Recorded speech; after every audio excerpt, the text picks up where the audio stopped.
guys, welcome to Journey Through the Dark Side. I'm Daniel, and yes, as you noticed, and I spoke earlier in the month, my partner in crime, Simon, is not here. Still sick the whole month. He was sick the whole month. It's insane. Wasn't even Corona. Like, literally, he just got, like, yeah, I don't even have anything clever to say. It was Corona. He has Corona, that's what it is. But get well soon, buddy. Can't wait to have you back. But this is our season finale. Season finale. Here it is. And we're going out on top. Because by God, we got ourselves an awesome match. The pay-per-view I'm looking at tonight is King of the Ring 1998. And again, I'm not Mr. Stats, so I don't have the thing. We'll just go right to the match. The match we're looking at is the Hell in a Cell match. Mankind versus The Undertaker. This is truly the stuff that legends are made of. My God. This is the match we've been waiting for. This is the match literally this entire show has been built around. We just couldn't wait to get to this fucking moment right here. Let's get into the build-up for this thing. So, it was a little bit after the Inferno match. Kane and Undertaker have another match on Raw. It's a number one contender match for the world title, which is held by Stone Cold at this point. And Kane would win that match. So, Undertaker would,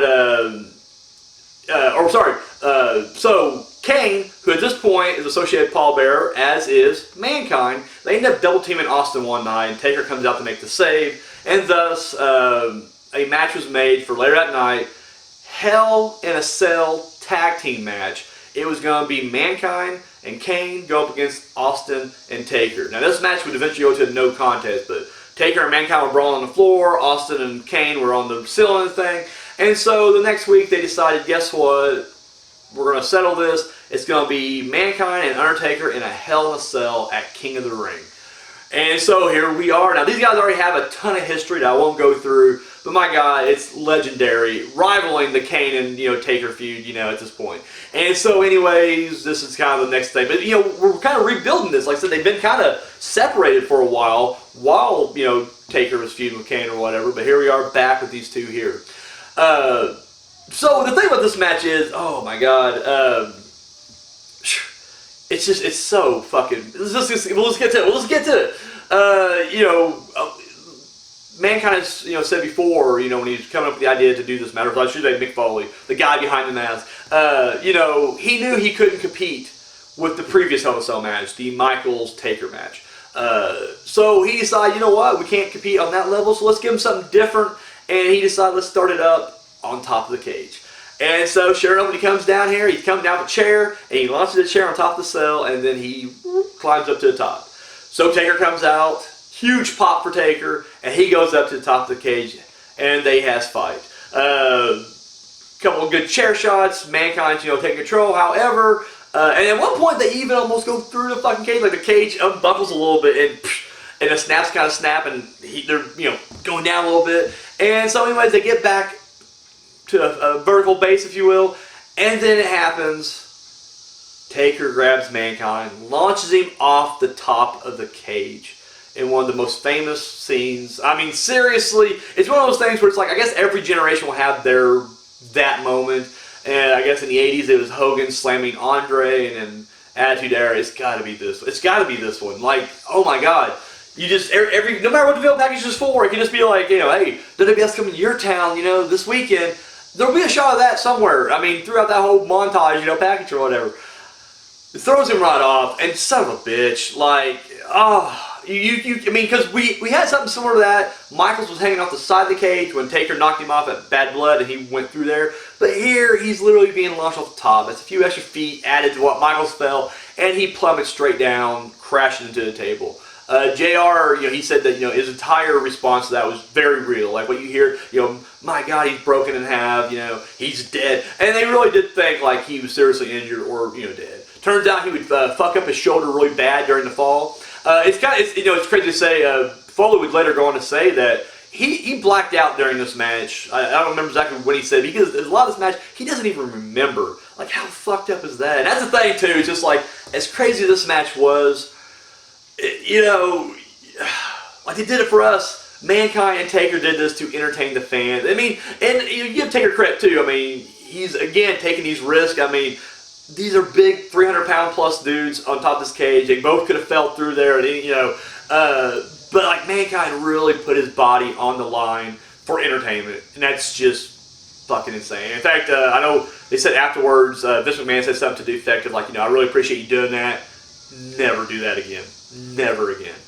So anyways, Mankind crashes through a table. He's fucked up. I want to apologize again for the cicadas. And you may also hear my son crying in the other room. Had to do the show. And so I threw him off the top of the cell. Relax. I'm not a monster. Threw him on top of his crib. And he crashed through his little play table. And I left him there. So he's crying right now. But he'll be fine. Don't worry about him. He's good. The cicadas, they're not fucking around. I ain't going to mess with them because, I don't know. I've never seen a cicada in real life. I'm sure they're huge. And they may throw me off the cell, and I just refuse to go through that. So, anyways, Mankind crashes through the table, and at this point, the match just kind of stops. Like, it's over. And so the cage lifts up because they have to get a stretcher through there. They can't get it because the cage is there, so they have to lift the cage up. So Taker's on the cage, it's going up. And Terry Funk's out there. And obviously, real life, Terry Funk and Mick Foley are, really good friends. Storyline-wise, I love this because at this point, they have split up. Because, earlier in the year, they were doing the Chainsaw Charlie, Cactus Jack, team. However, Foley, after he quits doing Cactus Jack, he turns into Dude Love for a bit and becomes like a corporate version of Dude Love, becoming Vince McMahon's lackey. Trying to take off the title from Austin. And that failed, so then he kind of reverted back to Mankind. But during the course of all that, he turns on Terry Funk. So they're on the outs right now. And it's just one of those things where it just shows you, like, kayfabe-wise, how strong their friendship was. That, yes, Foley's off the cage, could be dead. Funk's the first one out there. Him and a couple of, referees and agents. And in the mix, you also got Sergeant Slaughter and Vince McMahon. And again, showing you just how real this is. Like, holy shit. Like this, McMahon, who's been a dick this entire summer, right? Like the entire time, McMahon, Austin feud is going in the high gear, but even he's out there. So you just know, like, holy shit, this is different. So they throw him on a stretcher, and they start wheeling him out of there. And at this point, the cage comes back down, and Taker's, climbing off the, back of it. And Mankind just pops up, and of course, the referee's trying to hold him back, but he pushes him off. And he continues the match, and you're just like, what the actual fuck? Like, watching it now, knowing where this all plays out to, it's still shocking to see. Because I'm just like, dude, like, I would have cried and tapped out instantly. I'm like, I'm done. I'm retiring. He actually did say after this match he thought about retiring. Like, that's how brutal this fucking match was. But Mankind, he's, going down there and got a big smile on his face, and he's climbing the fucking cage. And you're just like, son of a bitch. So Taker, who wasn't off the cage yet, he climbs, stops midway, climbs back up there. And you're just like, god damn. So they get into it, they start fighting again. You notice it's not really Mankind at all. Mankind gets very little offense from here on out. He gets some, because he's a tough son of a bitch, but he gets very little at this point. And Taker grabs him by the neck. And of course, at this point, there's a chair on the cage on the top, and he choke slams him. And of course, the panel gives way, and Mankind goes. In fact, he hits the chair, and the chair kind of flips over, and you'll see it hits him on the way down. End up knocking his tooth out, cutting up his mouth pretty bad. And I'm guessing that's probably where he blacked out. That is honestly one of the worst bumps I've ever seen, at least in a professional. I know there's a lot of crazy backyard and indie shit, and fine, you guys win. I'm sure you guys have done some crazier bumps, but as far as in a professional ring, yeah, this one takes the cake. And you hear it, it's sickening, the thud. I mean, it really is. Not just trying to take like a Jim Ross, sound bite, but it is like, it's a sickening thud. It just, and you're like, fuck. Another thing we should note in this match is that Undertaker is wrestling with a broken foot. At some point, he had a small hairline fracture in the foot, but it's messed up, and he actually lowers himself down, because at this point now, all those guys who were trying to wheel Foley out there are now back in the cage. And Taker lowers himself down and drops down. You can even see him when he hits, he kind of hobbles a minute, and you're just like, fuck. Like, again, I know Foley gets a lot of the credit in this match, but, Taker, he didn't have to do any of this, like, seriously, and he does. He's into it. And I think, too, like, the look on his face, it's just so, like, it's so cold throughout the whole thing. Like, as they're wheeling away, he's just looking down on him, like the Lord of Darkness would, So anyways, the referees are in there. For this point, Terry Funk's gathering. He gets a choke slam for his troubles. Everybody else skedaddles. And Mankind continues the match. And at this point, you're just like, fuck you. Like, seriously, in the match, like, it would have been okay. No one would cry about that. You got our money's worth here. But they continue the match, which makes it even more brutal. Mankind does get some offense here, but it's mostly Taker. We get the chairs out, or the stairs out. He ends up clobbering him. And then you know, like, now we know that Mankind's shoulder is fucked up. He hits him right in the shoulder like 2 or 3 times with those stairs, and you're like, son of a bitch. At one point, Taker goes to suicide dive him on the outside. Mankind moves out of the way. He goes head first into the cage. Taker's busted open at one point. We get some wicked chair shots, and then finally Mankind pulls out the thumbtacks, and he's got them all over the thing. We also, I forgot to mention, there's also that very iconic scene. Another scene that gets replayed over and over, but it's Mankind busted up, and he's smiling as he's slumped down into the turnbuckles. And of course, he said he wasn't smiling. He was trying to stick. He knew he had a cut. He had a clean cut that went through his mouth. And he was trying to stick, under his lip or whatever, but the hair you can't see because he has a beard. But he's trying to stick his tongue through that, and you can see there's the tooth, literally like out his nose. Like everybody kind of thought it was a booger for a long time or whatever, but no, it was like literally a tooth hanging out. Like what the fuck? But again, kayfabe, we don't know this. We just see this madman laughing, smiling in the corner, and it's just like son of a bitch. So thumbtacks come out all over the fucking ring. And, they're fighting over that. And at one point, Taker goes for the tombstone, but Mankind slips down the back in mandible claw. However, Taker kind of fights out of it. Mankind gets on his back, and Taker just drops straight back into the tacks. And, of course, Mankind, he's rolling around in them and everything else. He'll get up. He'll get chokeslammed back on the tacks. Fuck you. Oh, my God. He'll finally get up. Tombstone. And it's over. And it's funny when you see a tombstone, you'll see Mankind's leg kind of do one of these numbers, like he's kind of kicking up a little bit. And he said that he wanted to do that to prove, like, even then, there's still a little bit of fight in him. Like, yeah, he's done. He's out. He's losing the match. But he wanted to be like, yeah, but you can't fully keep me down. And so, Tombstone ends it. 1, 2, 3, Taker wins. Of course, at this point, everybody's chanting Taker. I think it's really funny because, like, kayfabe, he did put him through hell, but as a work, it's like Mankind, he did all that. Like it was him that went off the top through, and it's just funny. Like I think if that match would happen today with today's smart audience, we'd be cheering for Mankind and not Taker. But in kayfabe, it's Taker, so Taker gets huge ovation, and he ends up leaving. And then of course everybody's back out there again, and they throw him up on the stretcher. However, he does not do the stretcher job. He said that. I guess when he was out of it, he asked Mike Chioda, one of the referees, wasn't even the official referee, like one that came from the back, but he goes, have I already been on the stretcher once? I couldn't remember, really couldn't remember if he's been stretchered once. And of course, Chioda's like, yeah. And so Mankind's like, well, I'm not doing 2 stretcher jobs in one night. And he fucking said, fuck it. And so Chioda and Terry Funk helped him back to the back. He was able to walk out of that match insane. I don't know who told the story, if it was Mankind or Taker, I don't remember, but one of them tells a story where Mankind basically, after the match, talking to Taker, and he's just like, man, he goes, did we forget to do the thumbtack spot?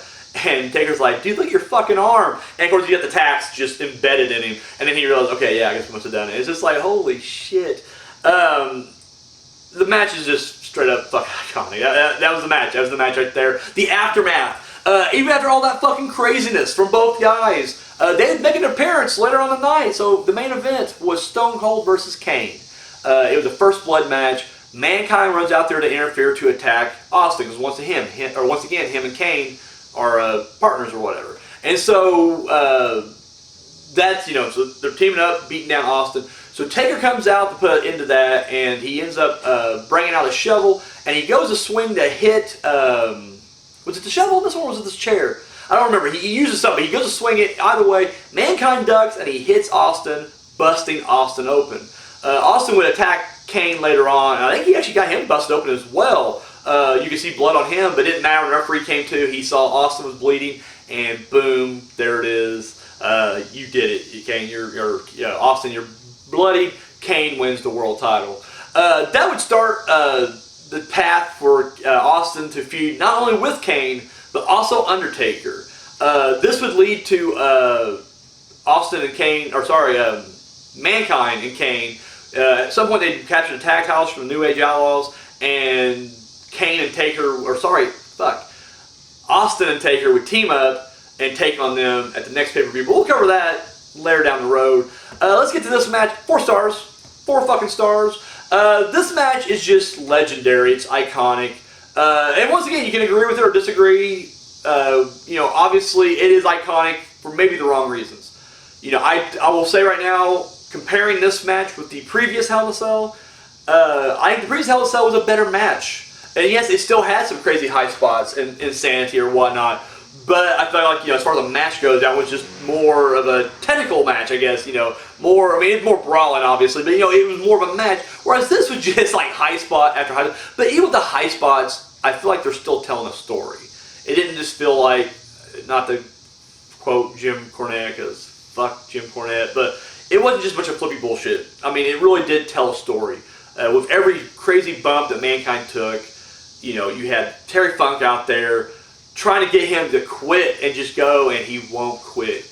And he keeps going back for more, and of course eventually Taker would, put him down, for one final time. This match is so legendary that even now, if you play any wrestling video game that WWE pumps out, that the 2 animation movements you have in a Hell in a Cell match are both taken from this match. With, Taker grabbing and just throwing him off, or the choke slam, through the cage thing. It's taken from this match. There has never been a Hell in a Cell since that has lived up to this one, nor could there ever be. I feel like the first 2 are always going to be the best Hell in a Cell matches ever. There will be other good ones. I don't think you'll ever get to that great level again, and you really shouldn't try. Honestly, you shouldn't. You had Shane McMahon recently go off the top, but there's a big airbag thing. And once again, I'm not knocking that. I feel like anybody who's knocking safety protocols, go fuck yourself, because get your fat ass off the couch and do it yourself. If you think you're better at it. And this is why you're going to be stuck on the indie outlaw mud show circuit and not, in a professional ring. But at the same time, no one should even try, because it's just like, why? You can't recapture this magic in a bottle at all. That's just all there is to it. This is just, everything just worked perfectly to create one of the most iconic matches of all time. 4 stars. And I already know, Simon's not here. It's a 4-star match. He even told me 4 stars, obviously. So I don't feel bad giving it the 4, because there's only been 2 4-star matches in the entire history of the show. And the other one was the other Hell in a Cell match. What does that say about me and Simon? I don't know. Maybe we are just carnage junkies. We love, these crazy spectacle of matches, but they're entertaining. 4 stars. So that's it for this week. Guys, that's it for the season. Next month, we will do another countdown. We'll update our top 10 Taker matches. We may do a bottom 10. I think now we got enough matches to kind of do a bottom 10. I'll get with Simon and see what he wants to do. But we're going to eventually be doing a couple of watch-alongs with both Hell in a Cell matches. So be on the lookout for that. And we got a couple of countdown videos, as well that we're going to be doing. So be on the lookout for those as well. So we got a lot of stuff coming up. So that's all we got. Guys, thank you for watching. Till next time.